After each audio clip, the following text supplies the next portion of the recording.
What's going on, people? It's your man the YB back once again. Big shout out to my doggy Aaron Hoosen for coming through and boosting up the coin. So we've got another myth buster for you, man, who ain't know, regarding Oleksandr Usyk and his alleged jaw hanging off after the Fury fight. Here we go. Usyk, for the first time, responds to these claims made by Luke McGuinness, aka Tyson Fury. Here we go. Yesterday, Tyson did some interviews, and one of the things he said, I know you've told me before you didn't have any broken jaw, but he said that you broke your jaw in the first fight. Can you clarify this? Did you or did you not break any bones or jaws or anything? Вот тут надо мне. Он говорил, что у вас челюсть была сломана. Вы можете подтвердить, была ли она сломана или нет? Сказал, что он вам сломал челюсть. On him, yeah. Him not break me my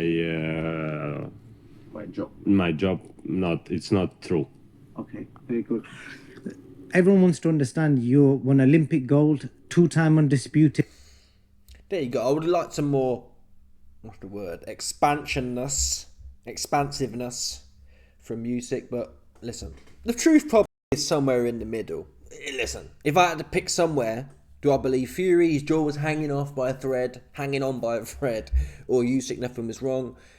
Someone said he had a, what do you call it, I don't know, a fill-in or something that came out. That's probably what happened. And because Usyk don't speak great English, he can't just say, listen man, there's nothing broken there. I lost a filling, essentially. I lost a filling. So Fury's making this big song and a dance about how his jaw was swinging off and it could have gone either way. But the reality is, the way Fury's flip-flopped since this fight, that tells you who was really punched up. Yeah? After the fight happened, Fury came out and said, I know what to do now. I know what to do now.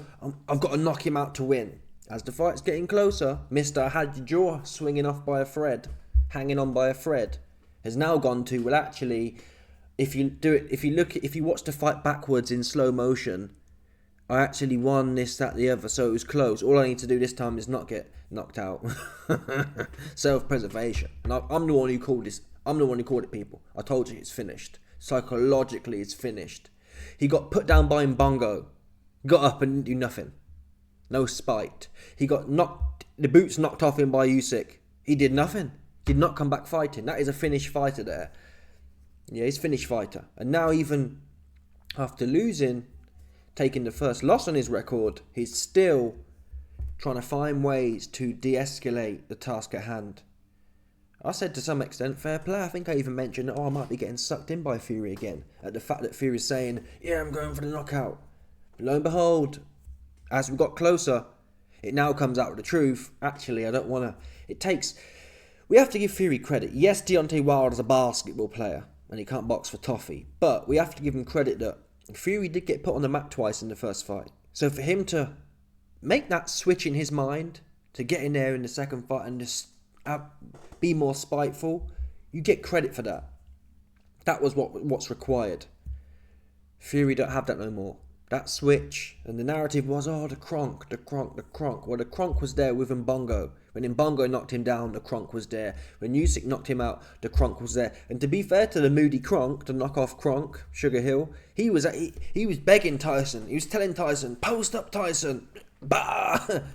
I saw Sugar Hill animated in the corner. He was saying, dig your feet in. 100%. Drill it. That's what he was saying.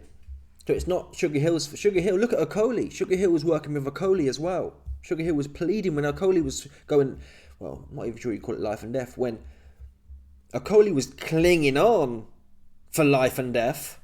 He was clinging on for his people.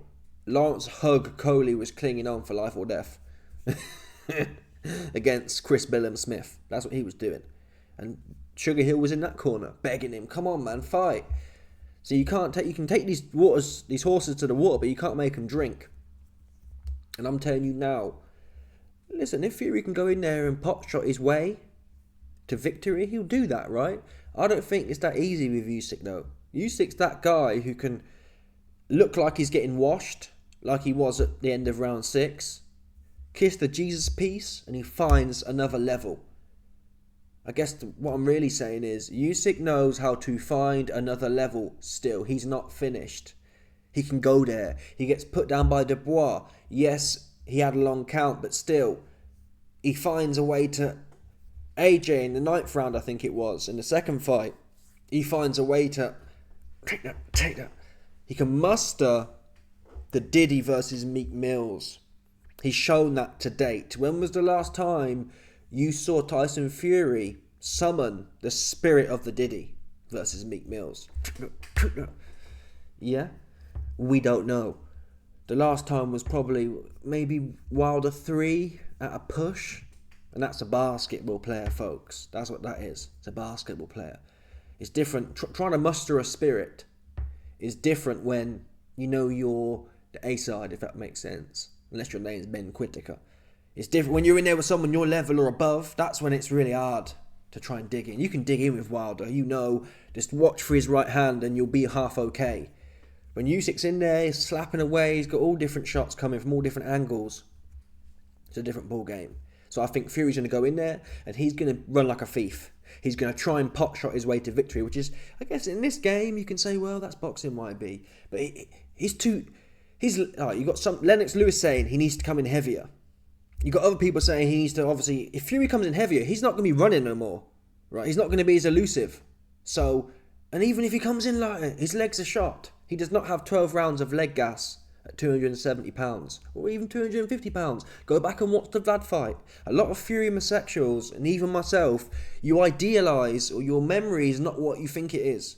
Go back and watch that Klitschko fight. I watched it back objectively and I thought, this sucks. It was not. I thought he was in there slipping, boshing off. It was really ugly. Fury would slap a few backhand jabs, no effect essentially, and then clinch. That's how he won that fight. It was ugly, rubbish. It was not a slick kind of Floyd Mayweather versus Canelo type performance. It was not that. It was no good. And that's the people have to suck that Tyson Fury up. It was the best he got. And it was lackluster. And Usyk's a different level. Usyk punched the head off Klitschko in sparring. Usyk's really that guy. He's not the most powerful, but he will put them hands on you. He will put them hands on. That's what he's going to do. The odds are pretty good still. I'm going to put a oneer, I think, on Usyk. I don't want to curse him, though. That's the only thing. I don't want to curse Usyk. But I've been on for a while now. We're not going to lie to ourselves, folks. I'm back on now. We ain't taking... I can't remember the last L I took, to tell the truth. I'm too on.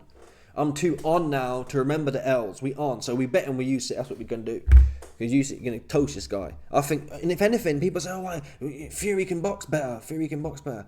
Usyk, he chose to run at you. I've been saying for a while and I'll say it again. I know Usyk said, and I believe him, I'm going to be on you again. But genuinely, strategically here, I don't think Usyk should rush. I really don't. Before he was rushing and gagging to get on Fury. But that in itself, it's a hard style and it's a more tiring style. And it's not Usyk's go-to. Usyk's like a boxer. He's like a mid. He's not completely Erislandy Lara-ish. He's in the middle. He sits in the middle. He can stick and move and he can plant and let his hands go when he needs to. And what Usyk traditionally does is he lets you, he kind of wins through 2 or 3 of the first 6 and then he starts building pace. And that would work perfectly for Tyson Fury. Why? Fury's finished after 7 rounds. So if Usyk can pick up 2 or 3 rounds of the first 3 and use his footwork, and Fury's going to be using all that, all the rest of his twitch and the rest of his legs up in them 6 rounds just to stay in there. Look at Tony Bellew. Tony Bellew, yeah, he won. Tony Bellew won 3 or 4 of the first 6, right? Well, about that, let's call it 3. Tony Bellew won 3 of the first 6, which no one would really expect against Usyk. But Usyk was doing so at a canter. And by that point, all these other guys are gassed. Fury at 270 pounds is gassed at that point. He's used all of his twitch in them first 6 rounds, at which point Usyk is just getting started. Yeah? And he's doing something that comes more naturally to him, rather than just chasing straight forward. And when you chase straight forward, when you're coming straight in, you're vulnerable to, especially someone lanky like Tyson Fury. He can pull back and half get away with it when he's fresh. Pulling back and licking you with an uppercut or whatever. So Usyk need to go in there, yeah. Get Fury thinking for 6 rounds, burn him out, and then give it to him. Because I do notice as well in that second, in the Fury fight, Usyk was getting tired. He was blowing as well. Because he's been running forward all night. Running forward, taking shots, constantly having to pressure. So I wouldn't mind seeing Usyk more balanced for the first 6. Because everyone saw it. Go and watch that fight back. Fury in the last 3 or 4 was so slow. And if Usyk had done what he normally does, even look at how Usyk was more conserved. Usyk wasn't running straight at AJ. He was boxing with AJ. But look how more conserved Usyk was against Dubois or AJ. And that enabled him to come on strong in the back 3 rounds, the championship rounds. Whereas this time, he'd spent so much energy doing something that doesn't come natural to him. When it got to championship rounds, he was also relatively slow and relatively tired. If Usyk was able to have them rounds 10, 11, 12, like he did with AJ in the second fight, or AJ in the first fight, Fury'd have been out of there, or butchered. He'd have got butchered. So I wouldn't mind seeing Usyk be a little bit more political, if I'm honest, in the early rounds. Because Fury's only chance is to do well in the early rounds. Once he's tired, his feet have gone, his twitch has gone, he can't punch anyway, even at the best of times. Why? Why do that? Why try and compete with someone who's 40 pounds bigger when they're also quick? Play to your advantages. You're a lighter man, so let him burn himself out. Fury's never had the best gas tank like that, to be honest, because he's in Benidorm too much. So play to your strengths. Be strong when he's weak. There's no point trying to be... When you're coming in 220 pounds and you're fighting someone 260, there's no point... The first fight, what I'm trying to say is, the first fight, Usyk was trying to be strong when Fury was strong. What's the point in that? Be strong when he's weak. Yeah? Nick a few rounds in the first 6 and then give it to him in the back straight. And Fury will be a sitting duck. Because cardio makes mice of all men. And Fury was hanging in there. He had nothing left in there. He had nothing left at all. Anyway, let me know your thoughts, people. Fury's narratives are exposed. Frank Warren after the fight, I've just been in there and I saw Usyk, his jaw was hanging on. Come on, man. Come on. When all people have is a narrative like that, that shows you what the real deal is.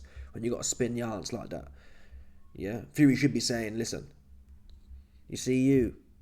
Yeah? You plumber from the Ukraine. You see you plumber from the Ukraine. You are getting it. You are getting it. Do you understand me? I don't care whether your jaw was hanging off by a thread or not last time. This time it will be. You best believe, you best book the... In fact, you know what? Listen, I'm ringing the Polish orthodontist right now for you. Get you patterned up, because you're going to need one by the time I finish with you. I've told Turkey... Listen, if I was Tyson Fury, I'd be saying, listen, Usyk, I've told Turkey already to have the orthodontist ringside, because you're going to need it for damn sure this time. Yeah, if your jaw side wasn't hanging off last time, you best believe it. Mr. Dr. Orthodontist is going to be posted up there, waiting to rush in and put your jaw back on for you. Anyway, let me know your thoughts, people. Smash the like button, subscribe. Lick off the bell, 100%. There's no doubt about these bars, people. Stop it.